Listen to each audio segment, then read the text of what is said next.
I do not feel that white people should be banned from making black stories the same way I feel like black people shouldn't be banned from making white stories. I feel like if you could create a story and the story is good, it doesn't matter who's in the position, black, white, blue, green, or yellow, the story is still going to be good and the message is still going to shine through. Yo, what up, guys? It's the Gaming Zone bringing you your daily gaming news.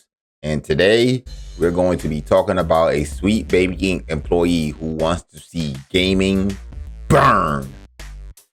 So without further ado, let's get into it. Sweet Baby Inc. employee admits goal is burning the games industry to the ground. A Sweet Baby Inc. employee named Camerin Wild, who claims to be non-binary, admitted that his goal is burning the games industry to the ground. In a presentation titled How to Get Away with Murder, Subverting Genre Expectations at the Game Developers of Color Expo discovered by YouTuber Kershay? Shout out to you. Either way, Wild introduces himself saying he is a narrative designer and sensitivity reader with a company called Sweet Baby Inc.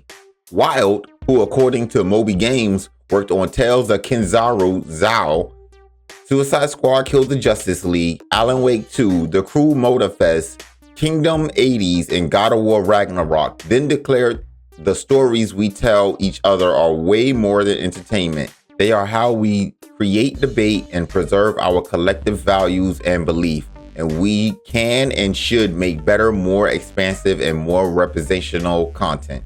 Then in a slide titled, Cool, So Why Am I Here? One of the bullet points states, burning the games industry to the ground. In the next slide titled, So Why Am I Here? One of the bullet points states, to prove that space where whiteness doesn't have to live is where some of the best stories are told. Wild explained a lot of us who are really fighting for more inclusive games and storytelling don't have a choice when it comes to discomfort. A lot of us who are just existing don't have a choice, which makes this really hard often.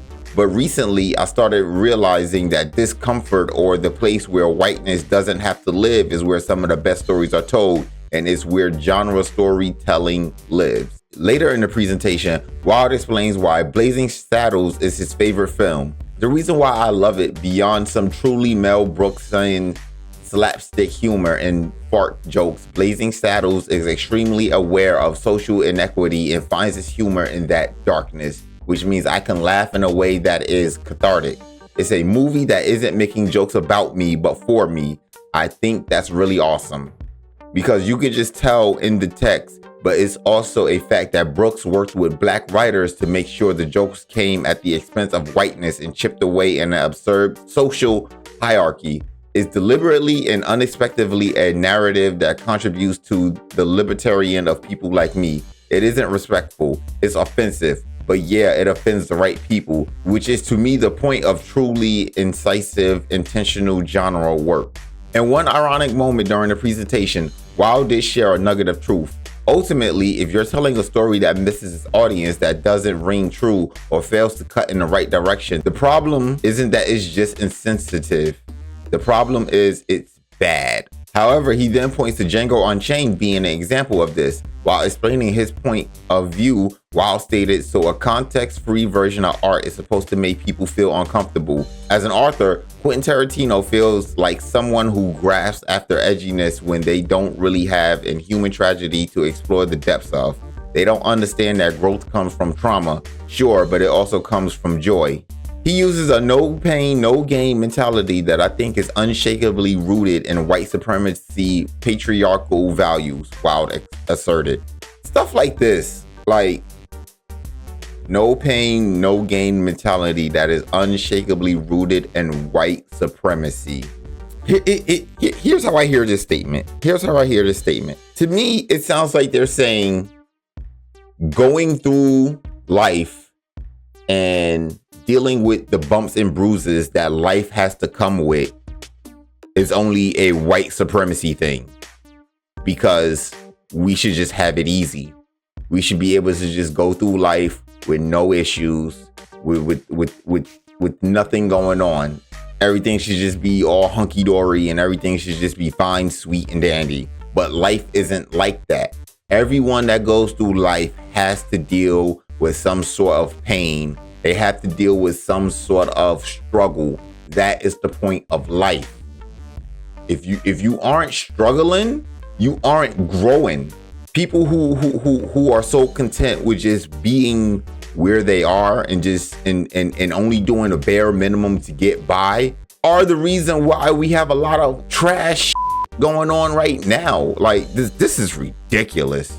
The presentation then turns into a takedown of Tarantino, with Wild stating, "I do think Tarantino's work does need to be criticized out of existence, and that he specifically has to be addressed in any discussion of that work, because Tarantino is capable of genre filmmaking, but the genre he's chosen with Django is blaxploitation."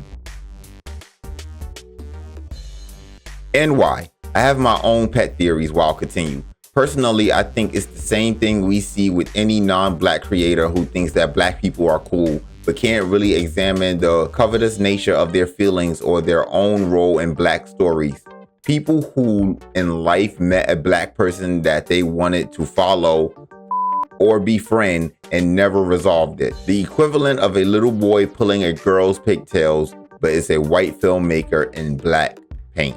This is funny. After 10 minutes of reviewing Django Unchained and comparing it to Blazing Saddles, Wild declared arguably Django Unchained should never have existed because the truth is some stories are not yours to tell. Unless you're willing to step out of the limelight as a white person, you aren't equipped to tell a story about a black experience. However, if you're willing to put your own ego aside, well, you could go ahead and make Blazing Saddles something great. Yo, like, I truly don't know how to feel. As a black person myself, I don't feel this way. I just want to put that out there right now. As a black person myself, I do not feel this way. I do not feel that white people should be banned from making black stories the same way I feel like black people shouldn't be banned from making white stories. I feel like if you could create a story and the story is good, it doesn't matter who's in the position, black, white, blue, green, or yellow, the story is still going to be good and the message is still going to shine through. This is annoying. He then wrapped up the entire presentation by sharing that good genre starts with representation on the creative team. The foundations of the project must be solid. Wild also claims that identity of your characters, specifically your heroes, must define their challenges in their narrative, but it must also define their triumphs. Finally, Wild claims that all good genres must consider its relationship to power. What do you make of Wild admitting one of his goals is burning the gaming industry to the ground? Let me know what y'all think about this story, right? Leave your comments down below. But that's all that I have for you guys. If you made it this far and you like what you heard, please hit that like button. If you made it this far and you did like what you heard, please hit that dislike button. It's cool. It's cool. I am the Gaming Zon, and I will talk to you guys tomorrow. Peace.